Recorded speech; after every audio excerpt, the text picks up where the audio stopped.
enchaîne dans les unboxings. Donc ça, c'est la future voiture de Pierrot. Alors pour Pierrot, je me suis beaucoup et on s'est beaucoup cherché sur le modèle adéquat.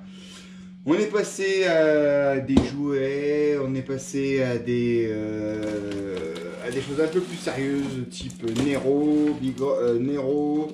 Après on est même passé à un X-Max 6S, mais globalement, chercher quand même quelque chose de plus safe pour tout le monde, c'est-à-dire pour lui, pour moi, pour les gens à côté, pour les voitures d'à côté, parce que voilà, ça fait une certaine masse d'inertie. Il avait aussi le petit Slayer, donc je voulais quelque chose d'un peu plus sympa, peut-être un peu plus polyvalent, et puis qui tournait un peu léger, et dans une chose qui tournait dans les 3S. Alors dans les 3S, pour les nains, il n'y a pas non plus moult solutions. Tu as les Zobitech, bon, je vais pas m'étendre là-dessus. Zobitech, ça reste Zobitech, voilà. Bon. Donc je voulais quelque chose d'un peu plus fiable, plus costaud. Il y a les Arma 3S qui ont plutôt bonne réputation, qui fonctionnent bien, qui sont après quelques upgrades, fonctionnent très bien. Mais bon, je commence à en avoir assez des Arma 2 là déjà, donc bon. Je voulais un peu voir autre chose également. Après, tu as les Team Magic 5. Bon, là, le modèle ne lui plaisait pas forcément. Et puis, c'est voilà. Donc, je voulais aussi un truc un peu sympa, facile à piloter, qui se renverse pas tout le temps. Un Monster Truck, ça demande un petit peu de délicatesse. Et quand vous connaissez les enfants, c'est pas toujours très délicat. Donc, on est parti sur un Losi, marque que je n'ai jamais use ici. Donc ça me fait aussi l'occasion de l'avoir en vrai. Et donc un Losi Tenacity Pro version Desert Eagle qui est la bulle.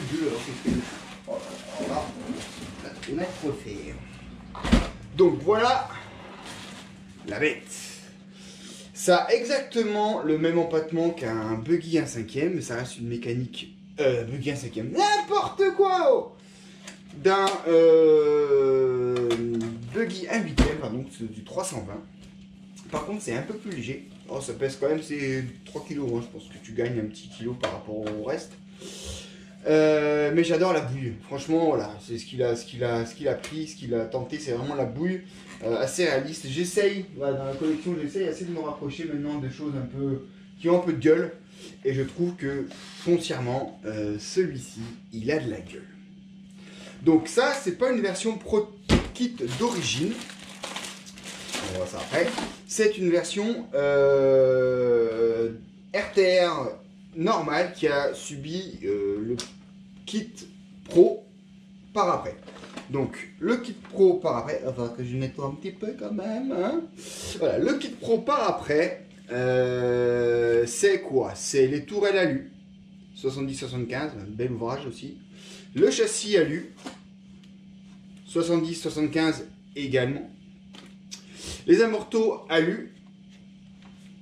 Voilà, et bon, malheureusement, il n'a pas changé la motorisation. Donc là, la motorisation, c'est 3800 kV en 3S, qui peut être un peu violent là-dessus, même s'il a mis un pignon de 12 là-dessus. Donc globalement, ça fait le taf, ça chauffe un petit peu. J'ai en cours un 3100 kV surpasse à 19 €, c'est exactement la même bouille, c'est bizarre, hein? Exactement la même bouille que le Dynamite, à part que c'est juste 3 fois moins cher.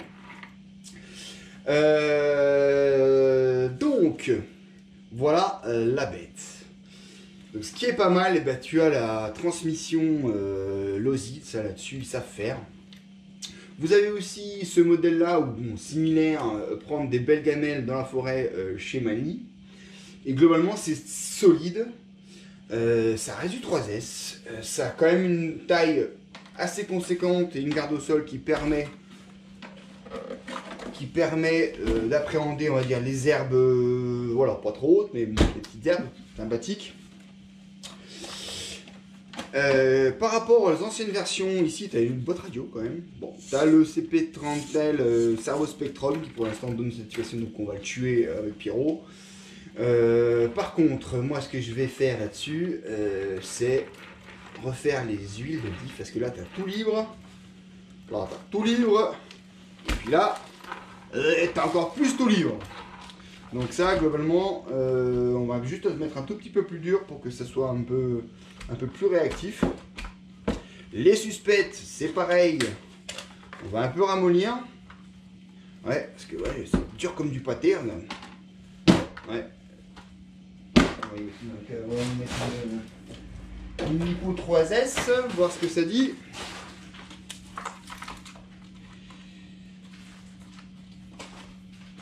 Voilà. Bon, il va falloir que je trouve une solution pour décaler le Bacalipo. Est-ce qu'on peut le décaler le Bacalipo? Bon, on va repercer le trou, hein, c'est pas grave. Donc, tac.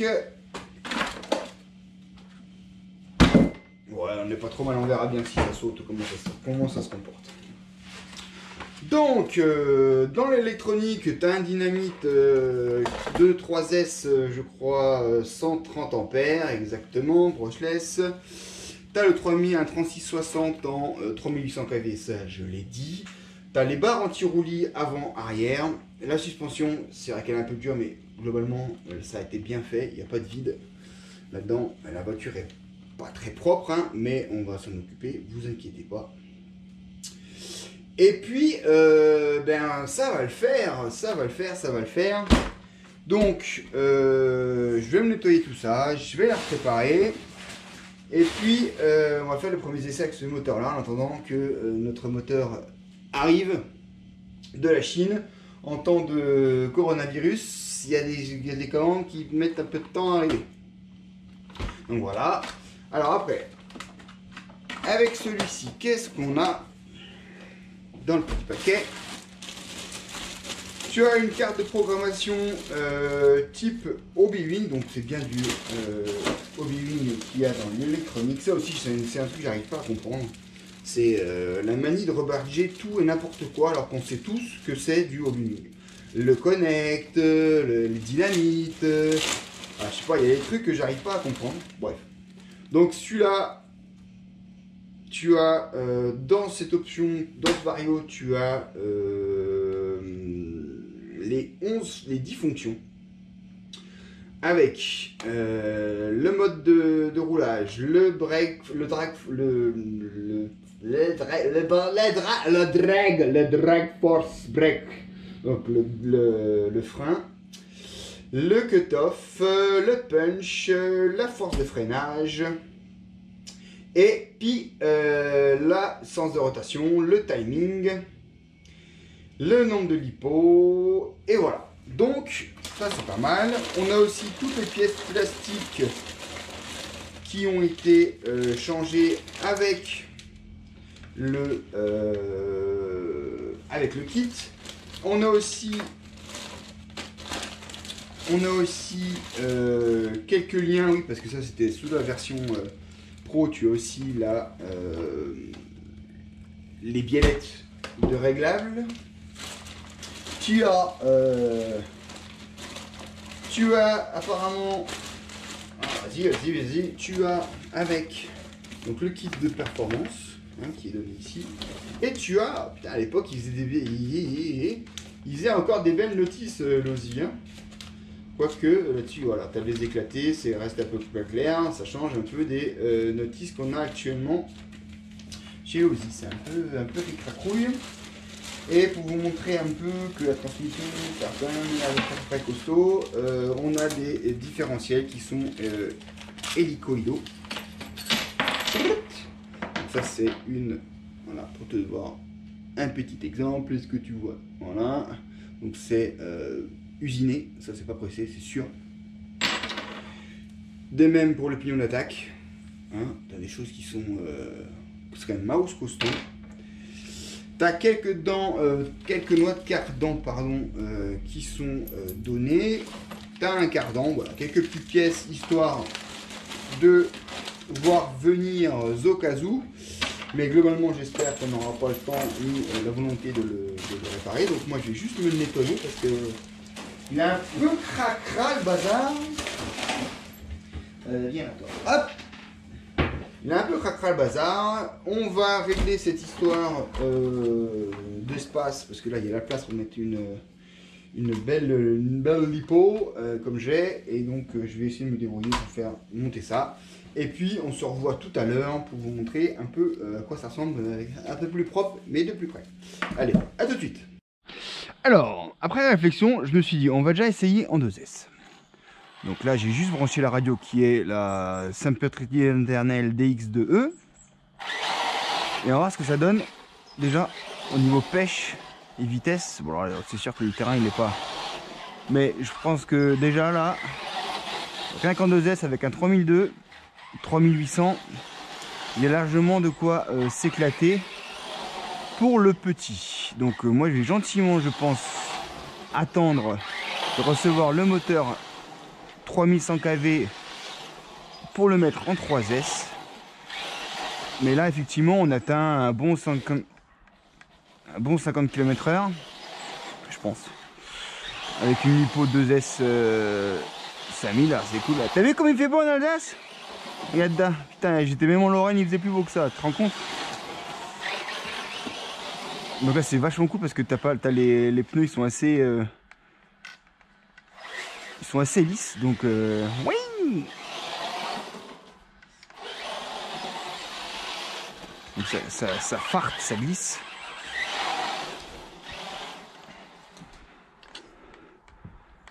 Et on ira, je pense, essayer sur la petite piste du Yapluka. Alors c'est sûr, ça manque, il manque. À 3S, ça sera une petite bombinette, je pense. Mais en attendant, je pense qu'au lieu de lui mettre une machine de guerre qui va un peu surchauffer, remarquez avec le temps qu'il fait là.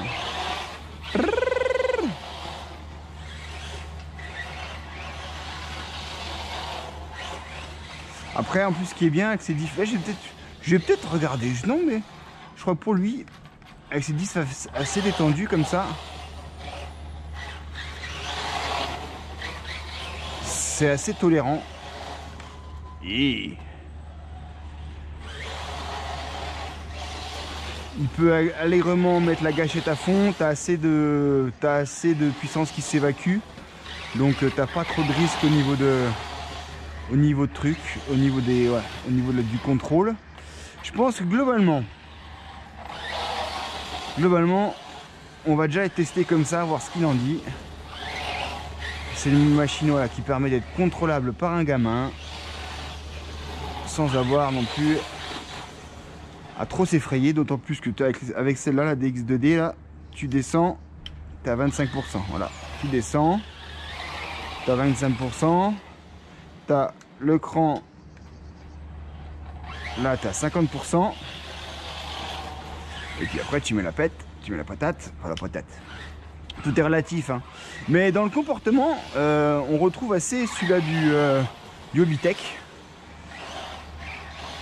Un peu plus lourd, donc avec un peu plus d'inertie. Et bon, pareil, le cerveau, c'est pas non plus un foot de guerre. Clairement, mais ça fait le taf. Et je crois que ça va le faire. Ça va le faire. En plus avec la LED là, je trouve qu'elle est sympathique. Bon, je trouve que c'est sympa. Je sais pas ce que vous en pensez. Ah, par contre, il saute un peu du cul et ça c'est ça. Par contre, je vais peut-être pas toucher les diffs, mais par contre, c'est sûr que je vais ramollir les amortos parce que là, il est vraiment tape-cul, ça squatte pas beaucoup. Donc voilà. Après, il ne fera pas de gros sauts non plus. C'est pas une machine qui est faite pour, mais bon, on pourra faire quelques petits sauts quand même. Mais là, c'est effectivement, tu vois qu'elle travaille pas assez sur les petites infractuosités du terrain.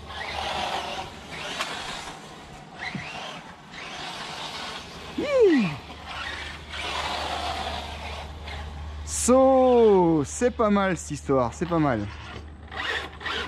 Donc voilà pour le petit essai vite fait. Et on va se retrouver samedi pour le premier essai sur la piste. Voilà, et puis jeudi, vous aurez la version for English. Allez, ciao, ciao les gars. Bon, juste pour confirmer, après le run, j'ai pas roulé longtemps. Hein. J'ai les mains froides. Je pense que là, déjà, on est déjà un bon petit 40 degrés. Donc en 3S, effectivement, ça va chauffer. Donc ça, voilà, c'est pas sain. Donc on va vraiment le laisser en 2S tranquillou. Pas, tant pis, je vais me racheter une petite 2S coquée tranquille. Ça va bien lui suffire. Bon, ce qui est pas mal avec ces carreaux là, c'est que bah, t'as pas, enfin hein, parce que bon, le terrain était gras et il y a de l'herbe qui rentre quand même. Mais disons que t'es quand même pas dans les extrémités que d'un short course ou comme le Moyab par exemple, où t'arrives, c'est rempli, quand c'est rempli, là ça va, t'as un peu d'herbe, t'as un peu de terre, c'est pas non plus de la mer à boire. Mais bon, on va le laisser comme ça. Vraiment, je pense que 2S c'est bien plus raisonnable pour l'électronique et pour Pierrot. Voilà, allez, à plus.